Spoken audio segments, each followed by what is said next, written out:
could you tell me a little bit about the first time Dylan really started to seep into your system as an artist? It was high school.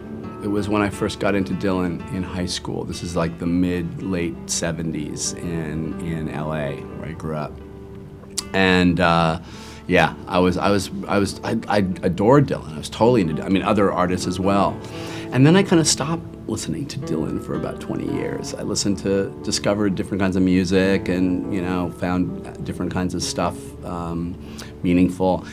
And then it was late in my 30s that I found myself getting back to him. And in getting back into this artist who represented positive change, I realized that my life had also changed, and that's sort of why I needed him. When I was a kid, I was in 6th grade and riding along on my bike with my transistor radio taped to it, and pedaling home from school and listening to Lay Lady Lay. At first, I kind of was like, can we turn this off now? But then I was like, well, I have to get into this. I have to really, if this is a character that I'm gonna play, I have to take everything seriously. I saw him perform in Prague, and he didn't seem too happy to be performing that night, but that was all part of the show. I felt that it was very charming, and but my impression of his music constantly evolves and changes, I think, as your understanding of it, at least, I think, does as you grow older. Who cares what I think?